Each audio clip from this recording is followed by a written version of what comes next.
1933 সালের ঘটনা। কলকাতায় তৎকালীন বুদ্ধিজীবী মহলে গুঞ্জন, বিদ্রোহী কবি নজরুল ইসলাম সিনেমা বানাতে যাচ্ছেন। সাহিত্য পত্রিকার সম্পাদকরা অবাক। সাহিত্যের তুখোড় কলমচিকে সিনেমা সেটে দেখার আগ্রহে উদ্বেল ছিলেন অনেকে। ছবির নাম ধ্রুব, পৌরাণিক প্রেক্ষাপটে নির্মিত। নির্মাতা নজরুল। শুধু পরিচালনাই নয়, তিনি নিজেই সুর দিয়েছেন, গান লিখেছেন, এমনকি এক গুরুত্বপূর্ণ চরিত্রে অভিনয়ও করেছেন। একদিন যখন সবাই তাকে সেটে দেখে, তখন তিনি দৃশ্য অনুযায়ী নিজের সংলাপ বলছেন। চোখে বিদ্যুৎ, গলায় ধ্বনিত হচ্ছে আত্মবিশ্বাস। কেউ ভাবতেও পারেনি এক কবি এমনভাবে পর্দার চরিত্র হয়ে উঠতে পারেন। এই ঘটনা তার বহুমাত্রিক প্রতিভার এক নিদর্শন হয়ে ওঠে। কাগজের পাতায় আগুন জ্বালানো যে মানুষটি, তিনি সিনেমার পর্দাতেও এমন অনায়াসে বিচরণ করবেন, এটা ছিল ভাবনার অতীত। নজরুল প্রমাণ করেন সাহিত্যের গণ্ডি ছাড়িয়ে শিল্পের যে কোনো শাখায় তিনি সমান সাবলীল। কাজী নজরুল ইসলামের সিনেমা বানানোর অভিজ্ঞতা মূলত সীমিত হলেও তার প্রভাব ছিল দীর্ঘস্থায়ী। গিরিশচন্দ্র ঘোষের লেখা ধ্রুব চরিত্র অবলম্বনে চলচ্চিত্রটি নির্মিত হয়। ধ্রুব চলচ্চিত্রে তিনি দেবর্ষী নারদের চরিত্রে অভিনয় করেন এবং গানও লেখেন। 1934 সালের 1 জানুয়ারি ধ্রুব মুক্তি পায়। ধ্রুব ছিল পৌরাণিক কাহিনী, যেখানে নজরুলের সুর ও কণ্ঠ দর্শকের মন জয় করে নেয়। এই ছবিতে ছিল একাধিক গান, যার প্রতিটি পরবর্তীতে জনপ্রিয় হয়ে ওঠে। ছবিটি প্রযোজিত হয় পায়োনিয়ার ফিল্মসের ব্যানারে। 1931 সালে নজরুল পায়োনিয়ার ফিল্মস কোম্পানিতে সঙ্গীত পরিচালক হিসেবে কাজ করার সুযোগ পান। তবে বলা যেতে পারে, চলচ্চিত্রে নজরুলের অবদান শুধু পরিচালক বা অভিনেতা হিসেবে নয়, বরং তৎকালীন বাংলা চলচ্চিত্রে সঙ্গীতের কাঠামোই তিনি পাল্টে দেন। তিনি এমন সব গান রচনা করেন যেখানে ইসলামী ভাবধারা, হিন্দু পুরাণ, বাউল ও লোকগীতি সব এক সুতোয় গাঁথা থাকে। তার সৃষ্টিতে ছিল বিশ্ব মানবতার সুর, যা আজও গেয়ে ওঠে নবপ্রজন্ম। তার সুরের জগতে কবিগান, কীর্তন, নজরুল গীতি সবই একই সাথে ভেসে ওঠে। চলচ্চিত্রে তার অবদান একটি সাহসী পদক্ষেপ ছিল, কারণ সেই সময়ে সাহিত্যিকদের সিনেমা জগতে প্রবেশ সামাজিকভাবে খুব একটা গ্রহণযোগ্য ছিল না। তবু নজরুল ইসলাম সাহস করেন এবং সফলও হন। তার সৃষ্টিশীলতা তাকে বাংলা গানের এক অনন্য পুরুষে রূপান্তর করে। নজরুলের জীবনের ভালোবাসা ও বিবাহের গল্প বলতে গেলে সেখানেও সাহসিকতা ও আবেগের পরিচয় পাওয়া যায়। 1924 সালে তিনি বিবাহ বন্ধনে আবদ্ধ হন প্রমীলা দেবীর সঙ্গে, যার আসল নাম ছিল আশালতা সেনগুপ্ত। প্রমীলা ছিলেন সম্ভ্রান্ত হিন্দু পরিবারের কন্যা। এই বিয়েটি সেই সময় ছিল অত্যন্ত বিতর্কিত। এক মুসলিম কবি ও হিন্দু নারীর এই মিলন সমাজের চোখে এক বিপ্লবের নামান্তর ছিল। তবে কবি কখনো সমাজের রীতি মানেননি। প্রেম আর মানবতার পক্ষেই ছিলেন তিনি সব সময়। তাদের সম্পর্ক ছিল গভীর আবেগময়। প্রমীলা নজরুলের জীবনে যেমন প্রেমিকা, তেমনি ছিলেন সহচরী। কবির অসুস্থতা ও দারিদ্র্যের দিনেও প্রমীলা তাকে ছেড়ে যাননি। তিনি ছিলেন নজরুলের জীবনের অন্তরঙ্গ একজন বন্ধু ও মর্মগ্রাহী শ্রোতা। তাদের সংসার জীবন ছিল ভালোবাসা, কবিতা ও সঙ্গীতের আবহে ভরা। যদিও জীবনের শেষ দিকে নজরুলের অসুস্থতা সেই স্বপ্নকে নিঃশব্দ করে দেয়।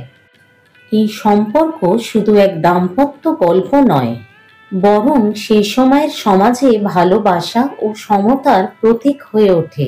নজরুল প্রমীলার প্রেম ছিল জাত ধর্মের বিভাজন রুদ্ধ করার এক সাহসী প্রচেষ্টা, যা আজও অনুপ্রেরণা দেয় নতুন প্রজন্মকে। তার দাম্পত্য জীবনের মতো তার শৈশব ততটা সুখকর ছিল না। 1899 সালের 24শে মে পশ্চিমবঙ্গের বর্ধমান জেলার চারুলিয়া গ্রামে জন্মগ্রহণ করেন কাজী নজরুল ইসলাম। ওনার ডাকনাম ছিল দুখু মিয়া। বাবা কাজী ফকির আহমদ ছিলেন একজন মসজিদের ইমাম ও মুয়াজ্জিন। অল্প বয়সেই পিতার মৃত্যু নজরুলের জীবনে দারুণ এক দুঃসময় ডেকে আনে। সংসারের হাল ধরতে হয় তাকে। স্কুলের লেখাপড়া ছেড়ে তিনি রুটির দোকানে কাজ করেন। মসজিদে কোরআন তেলাওয়াত করেন এবং লেটো গানের দলে যোগ দেন। সেই অল্প বয়সেই তার নাট্য দলের জন্য বেশ কিছু লোকসঙ্গীত রচনা করেন। এছাড়াও নজরুল কালী দেবীকে নিয়ে প্রচুর শ্যামা সঙ্গীতও রচনা করেন। তার মধ্যে উল্লেখযোগ্য হল আমার কালো মেয়ে, নাচে নাচে রে মন ও তুই কালী ইত্যাদি। নজরুল তার শেষ ভাষণে উল্লেখ করেন, কেউ বলেন আমার বাণী জবন, কেউ বলেন কাফের, আমি বলি ও দুটোর কোনোটাই না। আমি শুধু হিন্দু মুসলিমকে এক জায়গায় ধরে নিয়ে হ্যান্ডশেক করানোর চেষ্টা করছি, গালাগালিকে গলাগলিতে পরিণত করার চেষ্টা করছি। 1910 সালে নজরুল লেটো দল ছেড়ে ছাত্র জীবনে ফিরে আসেন। এই নতুন ছাত্র জীবনে তার প্রথম স্কুল ছিল রানীগঞ্জের শিয়ারশোল রাজ স্কুল। এরপরে তিনি ভর্তি হন মাতরণ উচ্চ ইংরেজি স্কুলে। আর্থিক সমস্যা তাকে বেশি দিন এখানে পড়াশোনা করতে দেয়নি। ষষ্ঠ শ্রেণী পর্যন্ত পড়ার পর তাকে আবার কাজে ফিরে যেতে হয়। এই সবই তাকে তৈরি করে তোলে এক জীবনবোধের কবিতে। পরে আসানসোলে কিছুদিন কাজ করার পর তিনি সেনাবাহিনীতে যোগ দেন। 1917 সালের শেষ দিকে নজরুল সেনাবাহিনীতে যোগ দিলে প্রথমে কলকাতার ফোর্ট উইলিয়ামে এবং পরবর্তীকালে প্রশিক্ষণের জন্য সীমান্ত প্রদেশের নওশেরায় যান। প্রশিক্ষণ শেষে করাচি সেনানিবাসে সৈনিক জীবন কাটাতে শুরু করেন। তিনি সেনাবাহিনীতে ছিলেন 1917 সালের শেষ ভাগ থেকে 1920 সালের মার্চ এপ্রিল পর্যন্ত, প্রায় 2.5 বছর। এই সময়ের মধ্যে তিনি 49 বেঙ্গল রেজিমেন্টের সাধারণ সৈনিক কর্পোরাল থেকে কোয়ার্টার মাস্টার হাবিলদার পর্যন্ত হয়েছিলেন। এই সময় রেজিমেন্টের পাঞ্জাবি মৌলবীর কাছ থেকে তিনি ফার্সি ভাষা শেখেন। এছাড়া সহ সৈনিকদের সাথে দেশি বিদেশি বিভিন্ন বাদ্যযন্ত্র সহযোগে সঙ্গীতের চর্চা অব্যাহত রাখেন। আর গদ্য পদ্যের চর্চাও চলতে থাকে একই সাথে। করাচি সেনাবাহিনীতে বসে নজরুল যে রচনাগুলো সম্পন্ন করেন তার মধ্যে রয়েছে বাউন্ডুলের আত্মকাহিনী, এটি প্রথম গদ্য রচনা। মুক্তি প্রথম প্রকাশিত কবিতা। গল্পগুলির মধ্যে হল হেনা, ব্যথার দান, মেহের নিগার, ঘুমের ঘোরে, কবিতা সমাধি ইত্যাদি। এই করাচি সেনাবাহিনীতে থাকা সত্ত্বেও তিনি কলকাতার বিভিন্ন সাহিত্য পত্রিকার গ্রাহক ছিলেন। সেনা জীবন থেকে ফিরে নজরুল সাহিত্য জগতে প্রবেশ করেন ঝড়ের মতো। তার ছদ্মনাম ছিল ধূমকেতু। যুদ্ধ শেষে কলকাতায় এসে নজরুল 32 নম্বর কলেজ স্ট্রিটে বঙ্গীয় মুসলিম সাহিত্য সমিতির অফিসে বসবাস শুরু করেন। তার সাথে থাকতেন এই সমিতির অন্যতম কর্মকর্তা মুজাফফর আহমদ। এখান থেকেই তার সাহিত্য সাংবাদিকতা জীবনের মূল কাজগুলি শুরু হয়। তার প্রথম কবিতা মুক্তি হলেও 1922 সালে প্রকাশিত বিদ্রোহী কবিতায় তিনি এক নতুন সাহসের কবি হয়ে ওঠেন। বল বীর, বল উন্নত মম শির, এই একটা লাইন নজরুলকে পৌঁছে দেয় বাঙালি জাতির মনের গভীরে। এরপর একে একে বেরোয় তার কবিতার বই অগ্নিবীণা, গল্প গ্রন্থ ব্যথার দান, নাটক ঝিলমিল। এছাড়াও তার উল্লেখযোগ্য কবিতার বইগুলি হল দোলন চাপা, বিষের বাসি, মৃত্যু ক্ষুধা, সঞ্চিতা এবং অসংখ্য গানের সংকলন। সাহিত্য তার হাতে হয়ে ওঠে প্রতিবাদের হাতিয়ার। তিনি লিখেছেন হিন্দু মুসলমান ঐক্যের পক্ষে নারীর অধিকার, শ্রমজীবী মানুষের অধিকার ও সাম্যের বার্তা। 1922 সালের 12 আগস্ট নজরুল ধূমকেতু পত্রিকা প্রকাশ করেন। এটি সপ্তাহে 2 বার প্রকাশিত হতো। 1920 দশকে অসহযোগ ও খিলাফত আন্দোলন একসময় ব্যর্থতায় পর্যবসিত হয়। এরপর স্বরাজ গঠনে যে সশস্ত্র বিপ্লববাদের আবির্ভাব ঘটে তাতে ধূমকেতু পত্রিকার বিশেষ অবদান ছিল। এই পত্রিকাকে আশীর্বাদ করে রবীন্দ্রনাথ ঠাকুর যা লিখেছিলেন তা ওপরে দিলাম।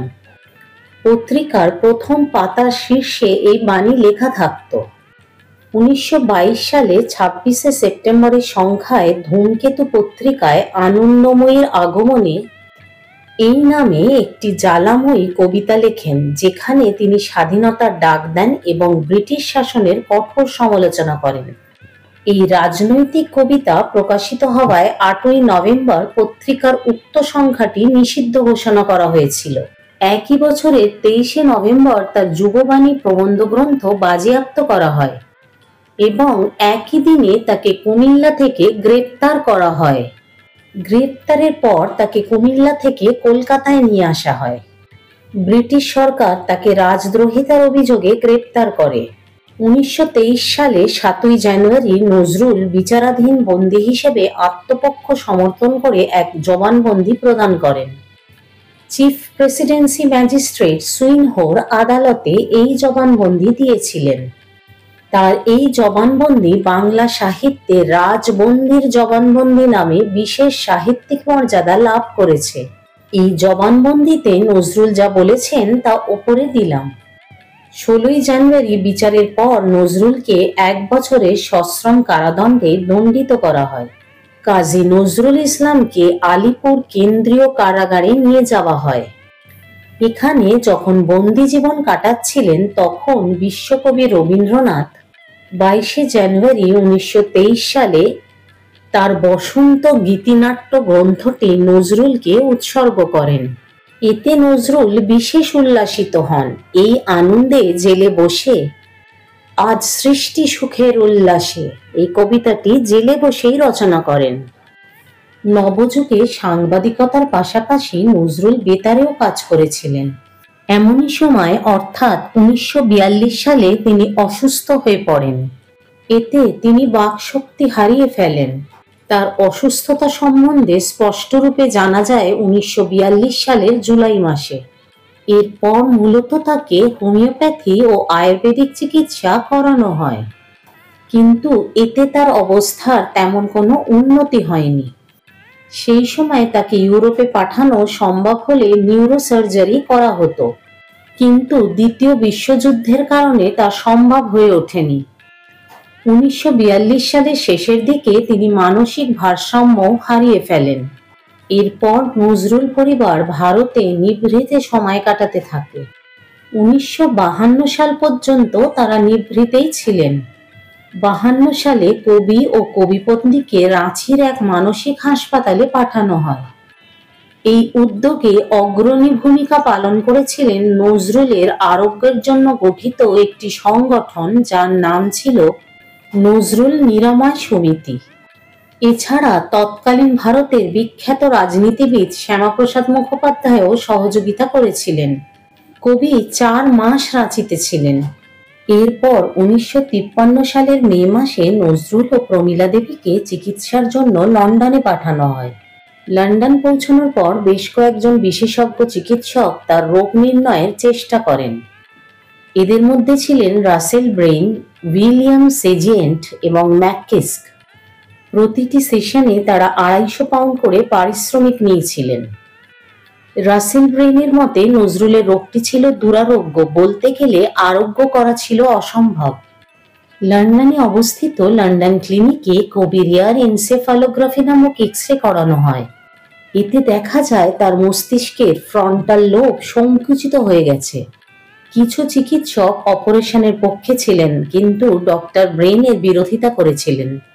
এই সময় নজরুলের মেডিকেল রিপোর্ট ভিয়েনার বিখ্যাত চিকিৎসকদের কাছে পাঠানো হয়। এছাড়াও ইউরোপের অন্যান্য গুরুত্বপূর্ণ স্থানেও পাঠানো হয়েছিল। ভিয়েনার চিকিৎসকরা এই অপারেশনের ব্যাপারে আপত্তি জানিয়েছিলেন। কবির শুভাকাঙ্ক্ষীদের সিদ্ধান্ত অনুযায়ী তাকে ভিয়েনার চিকিৎসক ডক্টর হান্স হফের অধীনে ভর্তি করানো হয়। 1953 সালের 9 ডিসেম্বর কবিকে পরীক্ষা নিরীক্ষা করানো হয়। এর ফলাফল থেকে ডক্টর হফ বলেন যে কবি নিশ্চিতভাবে পিক্স ডিজিজ নামক একটি নিউরন ঘটিত সমস্যায় ভুগছেন। এই রোগে আক্রান্তদের মস্তিষ্কের ফ্রন্টাল ও পার্শ্বীয় লোব সংকুচিত হয়ে যায়। তিনি আরো বলেন, বর্তমান অবস্থা থেকে কবিকে সারিয়ে তোলা অসম্ভব। প্রসঙ্গত বলে রাখি, ব্রিটিশ চিকিৎসকরা নজরুলের চিকিৎসার জন্য বড় অঙ্কের ফি চেয়েছিলেন। যেখানে ইউরোপের অন্য অংশের কোনো চিকিৎসকই ফি নেননি। এরপরই নজরুল ইউরোপ থেকে দেশে ফিরে আসেন এবং পরপরই পশ্চিমবঙ্গের মুখ্যমন্ত্রী ডক্টর বিধানচন্দ্র রায় ভিয়েনা যান এবং ডক্টর হানসফের কাছে বিস্তারিত শোনেন। 1971 সাল বাংলাদেশের স্বাধীনতা যুদ্ধের মাধ্যমে বাংলাদেশ স্বাধীন রাষ্ট্র হিসেবে প্রতিষ্ঠা লাভ করে। 1972 সালের 24শে মে তারিখে ভারত সরকারের অনুমতিক্রমে কবি নজরুলকে সপরিবারে বাংলাদেশে নিয়ে আসা হয়। বাংলাদেশের তৎকালীন প্রধানমন্ত্রী শেখ মুজিবুর রহমান এক্ষেত্রে বিশেষ উদ্যোগ নিয়েছিলেন। কবির বাকি জীবন বাংলাদেশেই কাটে। 1976 সালে নজরুলকে স্বাধীন বাংলাদেশের নাগরিকত্ব প্রদানের সরকারি আদেশ দেওয়া হয়। এরপর যথেষ্ট চিকিৎসা সত্ত্বেও নজরুলের স্বাস্থ্যের বিশেষ কোনো উন্নতি হয়নি। 1974 সালে কবির সবচেয়ে ছোট ছেলে এবং বিখ্যাত গিটারবাদক কাজী অনিরুদ্ধ মৃত্যুবরণ করে। 1976 সালে নজরুলের স্বাস্থ্যের অবনতি হতে শুরু করে। জীবনের শেষ দিনগুলো কাটে ঢাকার পিজি হাসপাতালে। 29শে আগস্ট 1976 সালে তিনি মৃত্যুবরণ করেন। নজরুল তার একটি গানে লিখেছিলেন, মসজিদের পাশে আমার কবর দিও ভাই, যেন গোরের থেকে মুয়াজ্জিনের আজান শুনতে পাই। কবির এই ইচ্ছাকে সম্মান জানিয়ে কবিকে ঢাকা বিশ্ববিদ্যালয়ের কেন্দ্রীয় মসজিদের পাশে সমাধিস্থ করার সিদ্ধান্ত নেওয়া হয় এবং সেই অনুযায়ী তার সমাধি রচিত হয়। বাংলাদেশে তার মৃত্যু উপলক্ষে দুদিনের রাষ্ট্রীয় শোক দিবস পালিত হয় এবং ভারতের আইনসভায় কবির সম্মানে 1 মিনিট নীরবতা পালন করা হয়। নজরুল ইসলাম একটি নাম, একটি বিদ্রোহ, একটি কবিতা। তিনি যেন শব্দের অগ্নিবীণা, যিনি শুধু কবি নন, ছিলেন এক সাহসী সৈনিক, সঙ্গীত স্রষ্টা, সমাজচিন্তক এবং জাতির আত্মার জাগানিয়া। তার কলমে ছিল বিদ্রোহের ঝড়, আবার হৃদয়ে ছিল স্নেহ মমতার কোমলতা, যেন একসঙ্গে আগুন আর ফুল। ব্রিটিশ শাসনের অন্ধকারে তিনি ছড়িয়েছিলেন আলোর ফুলকি, আর শোষিত মানুষের হৃদয়ে সঞ্চার করেছিলেন সাহসের সুর। কবি কাজী নজরুল ইসলাম ছিলেন বিংশ শতাব্দীর অন্যতম প্রধান বাঙালি কবি, উপন্যাসিক, নাট্যকার ও সঙ্গীতজ্ঞ।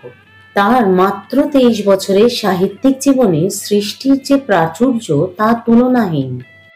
সাহিত্যের নানান শাখায় বিচরণ করলেও তার প্রধান পরিচয় ছিল তিনি কবি, তিনি বাংলাদেশের জাতীয় কবি। কাজী নজরুল ইসলামের গানের সংখ্যা 4000-এর অধিক। নজরুলের গান নজরুল গীতি নামে পরিচিত। 1938 সালে কাজী নজরুল ইসলাম কলকাতা বেতার কেন্দ্রের সঙ্গে আনুষ্ঠানিকভাবে যুক্ত হন।